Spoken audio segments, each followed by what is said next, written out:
Friends, आज की short analysis में हम डिस्कस करेंगे एजिस लॉजिस्टिक्स स्टॉक के ऊपर। दोस्तों, ये स्टॉक अगर आप देखो तो जुलाई 2024 से करेक्शन के अंदर चल रहा है। मोटा मोटी देखो तो दोस्तों स्टॉक ने 4 महीने यानी पूरा एक क्वार्टर स्टॉक ने करेक्शन में बिता दिया।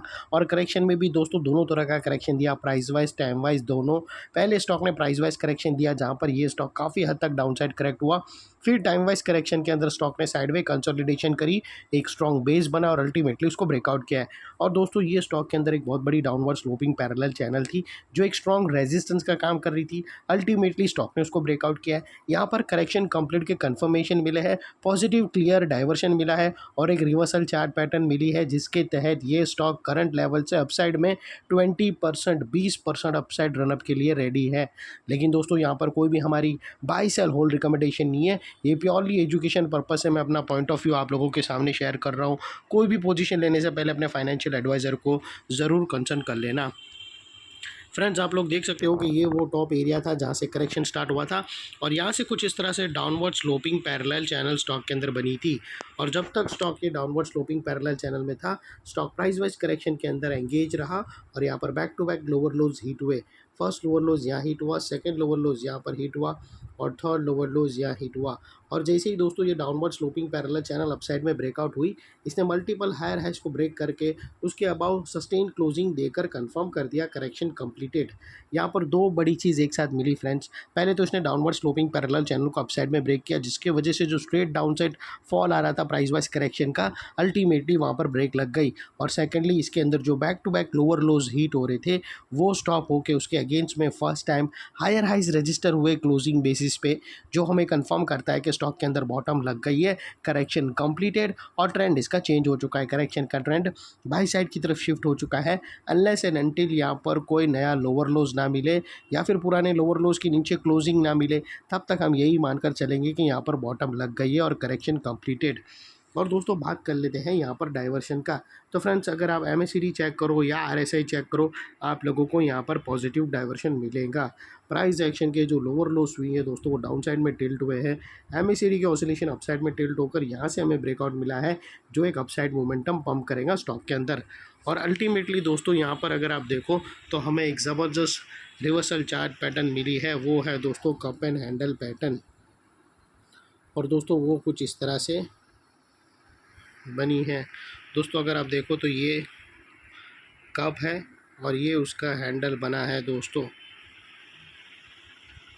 फ्रेंड्स, अगर आप देखो तो यहाँ पर हमें clearly cup and handle pattern बनती हुई दिखी है और उसकी जो नेकलाइन है वो तकरीबन 30 के आसपास है। और यहाँ पर दोस्तों हम डबल नेकलाइन वाली स्ट्रेटेजी लेकर चलेंगे क्योंकि दोस्तों यहाँ पर एक बड़ा सेलिंग प्रेशर बैठा है और वो हमको फॉल्स ट्रैप में फंसा सकता है।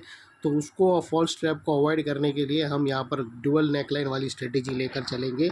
एक्चुअल ब्रेकआउट ऑलरेडी मिल चुका है अबाउ 830, लेकिन हमें वेट करना है एक और कैंडल का अबाउ 870। ये जो फर्स्ट अपसाइड की जो नेकलाइन है उसके ऊपर हमें क्लोजिंग मिलेंगी तो फिर ये cup and handle pattern active हो जाएगा अपसाइड मोमेंटम के लिए। और वो लिहाज से दोस्तों ये जो इनसाइड रेंज है कप एंड हैंडल पैटर्न की, ये तकरीबन दोस्तों 20% की रेंज है। जैसे ये दोनों नेकलाइन ब्रेक होकर उसके ऊपर सस्टेन क्लोजिंग देगा तो स्टॉक 20% तक अपसाइड रनअप दे सकता है। और वो लिहाज से दोस्तों स्टॉक का जो अगला टारगेट निकल कर आता है वो 1070 का आता है। और यहाँ पर बीच में कुछ रेजिस्टेंस है जो ये स्टॉक फेस करेगा, जिसको हम ब्लू में कर देते हैं।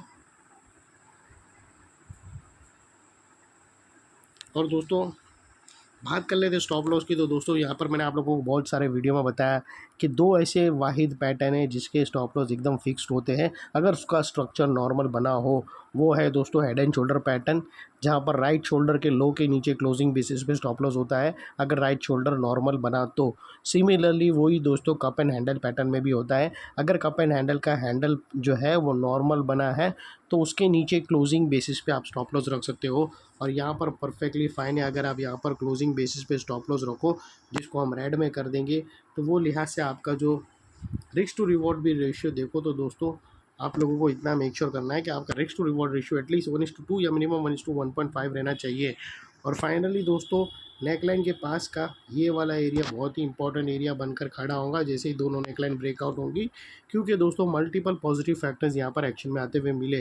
दोस्तों यही एरिया पे हमने downward sloping parallel channel up side में ब्रेकआउट होते हुए मिली, लोअर लोज हमें हाई राइज में शिफ्ट होते हुए मिले, पॉजिटिव क्लियर डाइवर्शन ब्रेकआउट मिला हमें आरएसआई के थ्रू, एमएसीडी के थ्रू, और यहाँ पर ही दोस्तों positive charge structure cup and handle pattern breakout होता हुआ मिला। सिर्फ एक और नेकलाइन ब्रेकआउट का कंफर्मेशन का वेट है, उसके बाद दोस्तों ये cup and handle pattern active हो जाएगी अपसाइड ट्रेड के लिए। और वो लिहाज से दोस्तों ये एरिया जो अभी तक एक स्ट्रॉन्ग रेजिस्टेंस था वो अल्टीमेटली स्ट्रॉन्ग सपोर्ट बनकर खड़ा होगा।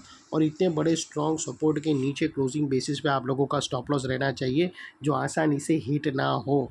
और बाय एनी चांस अगर क्लोजिंग बेसिस पे हिट हो जाता है तो दोस्तों नो इफ नो बट सीधा स्टॉप लॉस देकर ट्रेड को वाइंड अप कर देना। ये थी हमारी शॉर्ट एंड स्वीट एनालिसिस। अच्छी लगे तो प्लीज़ चैनल को लाइक शेयर सब्सक्राइब ज़रूर करना। थैंक यू, जय हिंद।